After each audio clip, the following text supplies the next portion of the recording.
Assalamualaikum warahmatullahi wabarakatuh.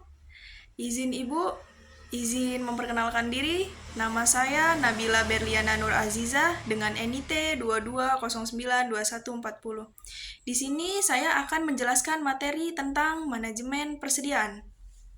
Manajemen persediaan. Persediaan merupakan salah satu bahan atau barang yang disimpan akan digunakan untuk memenuhi tujuan tertentu. Fungsi dari persediaan yaitu yang pertama menghilangkan resiko keterlambatan pengirim, bahan baku, ataupun barang yang diperlukan oleh perusahaan. Yang kedua, menghasilkan resiko terhadap kenaikan harga, barang, dan inflasi. Yang ketiga, menghilangkan resiko jika material yang dipesan tidak baik sehingga harus dikembalikan.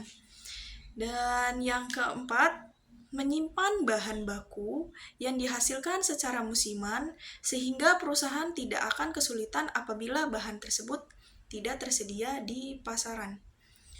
Yang kelima, memberikan pelayanan kepada dengan tersedianya barang yang diperlukan.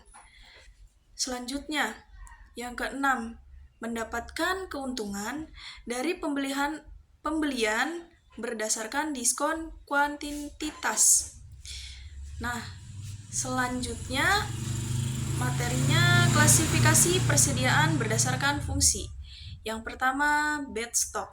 Bed stock itu adalah karena membeli atau membuat bahan-bahan atau barang-barang dalam jumlah lebih besar dari jumlah yang dibutuhkan saat itu. Yang kedua, ada fluctuation stock adalah diadakan untuk menghadapi fluktuasi permintaan konsumen yang tidak dapat diramalkan. Dan selanjutnya ada klasifikasi berdasarkan kriteria.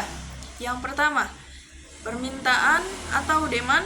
Permintaan independen yaitu permintaan yang jumlah tidak tergantung pada permintaan barang yang lain.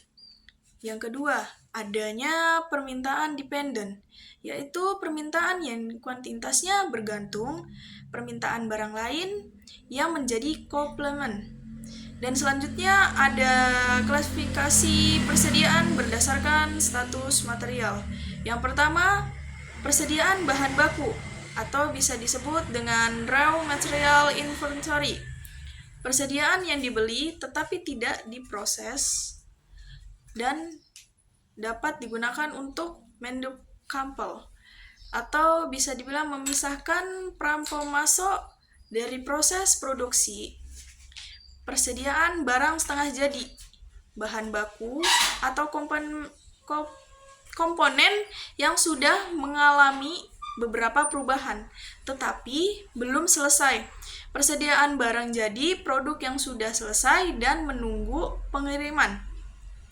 Adanya biaya-biaya dalam persediaan. Biaya yang pertama, biaya penyimpanan, biaya-biaya yang timbul sebagai akibat adanya jumlah persediaan dalam perusahaan. Selanjutnya adanya biaya penyimpangan. Biaya penyimpangan ialah biaya yang timbul apabila bahan-bahan tidak dibeli, melainkan dibuat sendiri oleh perusahaan. Dan selanjutnya adanya metode perhitungan persediaan. Yang pertama, first in, first out atau bisa dibilang FIFO. Itu adalah unit persediaan yang pertama kali masuk ke gudang perusahaan akan dijual pertama produk yang memiliki masa kedaluarsa, misalnya makanan, minuman, dan obat-obatan. Dan selanjutnya ada last in first out atau bisa dibilang LIFO. Barang yang dijual pertama adalah persediaan yang terakhir masuk ke gudang produk yang mengikuti tren pasar, misalnya adanya produk fashion.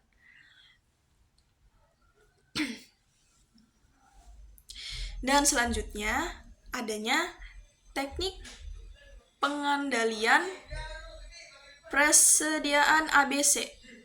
Yang pertama, adanya analisis HML. Yang kedua, analisis FATE. Yang ketiga, analisis VCN. Yang keempat, analisis SDA. Yang kelima, analisis GLOVE.